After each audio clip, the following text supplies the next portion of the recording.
So most people know that you're actually able to use your Apple Watch as a remote when you're taking photos, but there are a couple other functions and features that are really beneficial when you're trying to use your Apple Watch to take photos. So first things first, when you open up the camera app on your Apple Watch, it's going to automatically open up the camera app on your phone. So to just take a regular photo, all you have to do is just tap the white circle on your Apple Watch and that'll take a photo on your phone. You can also take a photo by asking Siri to take a photo. Just say, "Hey Siri, take a photo," and you just have to tell your Apple Watch to do it, not your phone. You can also zoom in and zoom out just by adjusting the digital crown on your Apple Watch by twisting it forwards and backwards to be able to zoom in and zoom out. You can also adjust the exposure on the image that you're taking just by tapping on the image that's on your screen on your Apple Watch, and that'll automatically adjust the exposure that you're seeing on your iPhone. Once you take a photo, you're actually going to see a little thumbnail pop up in the lower left corner of your Apple Watch, and you can actually tap those photos to see what are the recent photos that you have taken. So to review the photos in your thumbnail, just go ahead and swipe left and right to see what photos that you've recently taken. You can also zoom in on photos just by, once again, adjusting the digital crown by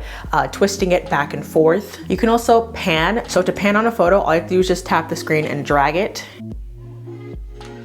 So next, there are actually a couple of settings that you can adjust on your Apple Watch when you're using the camera app. So to do this, what you want to do is just tap the three dots that you see in the lower right corner. So the first thing that you see is that you're actually able to use a timer. So this is extremely beneficial when you're taking group time photos and you don't want to just have your Apple Watch, kind of be awkwardly to the side and like taking a photo, and you don't want to do that. You can actually have a timer go off. So this is going to be a 3-second timer, and it's going to be 3 seconds because once you take the photo, it'll have 3 different flashes, and then it'll take the photo and then actually take a burst of 10 different photos. Next, you can adjust if you want to use the front or back camera. So same thing, just kind of toggle it either for front or back. You can also adjust if you want to have flash on, off, or auto. Next, you can also adjust if you want to have a live photo on, so you can do on or off for that. And then finally, you can have HDR on or off. So these are all the camera settings that you can adjust through the Apple Watch, but you can also change the mode. So let's say that you want to take a portrait photo, you actually have to go in through your iPhone, go to the portrait mode. Once your Apple Watch is set up in that portrait mode, you'll be able to take a picture in that portrait mode.